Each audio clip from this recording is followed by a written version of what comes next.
ஹர ஹர சங்கர ஜய ஜய சங்கர ஹர ஹர சங்கர ஜய ஜய சங்கர ஹரஹர சங்கர ஜெய ஜெய சங்கர.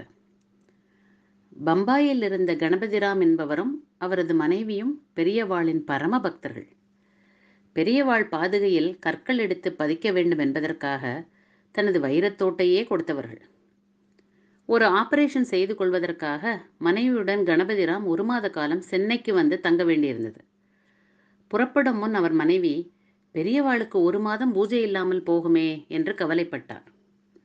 பின்னர் ஒரு முடிவுக்கு வந்து பெரியவா படத்திற்கு முன் ஒரு டப்பாவில் உலர்ந்த திராட்சை பழத்தை எடுத்து வைத்து, இதுதான் 1 மாதத்துக்கு உனக்கு நைவேத்தியம், நான் திரும்பி வந்ததும் பூஜை தொடரும், மன்னித்துக் கொள்ளுங்கள் என்று சொல்லிவிட்டு புறப்பட்டார். ஆபரேஷன் ஆகி வீடு திரும்பியதும் பெரியவா முன்னால் வைத்த திராட்சை பழம் நினைவுக்கு வந்தது. அதை எடுத்து பிரசாதத்தை குழந்தைகளுக்கு கொடுக்கலாம் என்று திறந்து பார்த்தால் ஒரே ஆச்சரியம், ஒரு பழம் கூட அதில் இல்லை. அவருக்கு என்னவென்றே புரியவில்லை. சிறிது சிந்தித்த பின்தான் அவருக்கு நினைவு வந்தது பெரியவாளுடைய காப்பி கதை. பெரியவாள் படத்திற்கு முன் வைத்த சுட சுட காப்பியை குடித்து தனது நாக்கு பொத்துவிட்டது என்று கூறிய பெரியவாள் நினைவுக்கு வந்தார். அதன் பின் தான் புரிந்தது, பெரியவா தான் வைத்த உலர்ந்த திராட்சை பழங்களையும் பிரசாதமாக ஏற்றுக்கொண்டார் என்று.